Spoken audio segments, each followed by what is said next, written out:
धाराशिवमध्ये उन्हाळी कांद्याचे दर घसरले, त्यामुळे उत्पादक अडचणीत सापडले। उन्हाळी कांदा काढणीला आल्यावरती अवकाळीचा तडाखा बसलाय। पावसानं यंदा कांदा भिजलेला आहे आणि तो कांदा निघाला आणि विक्रीच्या वेळीच दरात घसरण झालेली आहे। 2 महिन्यांपूर्वी 40 रुपयांवर असलेला कांदा आता 10 रुपयांवरती आलेला आहे। या सर्व परिस्थितीचा आढावा आमचे प्रतिनिधी बालाजी सुरवसे यांनी घेतला। चला बघूयात।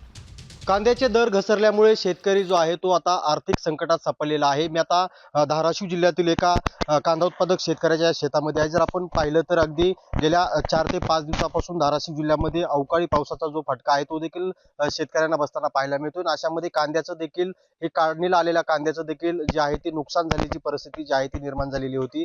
मात्र आता दुसरी बाजू जर आपण पाहिली तर कांद्याचे दर जे आहेत ते मोठ्या प्रमाणावर घसरलेले आहेत। आता ही अवकाळी 4 ते 5 दिवस झालं रोज चालू आहे। आता हे काढताना जर भिजला तर त्याच्यातलं 30 ते 40% तिथं शेतातच फेकून द्यावं लागतंय। शासनाकडे की पुढील तरी आता ते 25 ते 30 रुपये दर ह्याला भेटावा, म्हणजे काहीतरी आमचा ती फटका बसलेला निघून जाईल। बालाजी सुरवसे, साम टीव्ही, धाराशिव।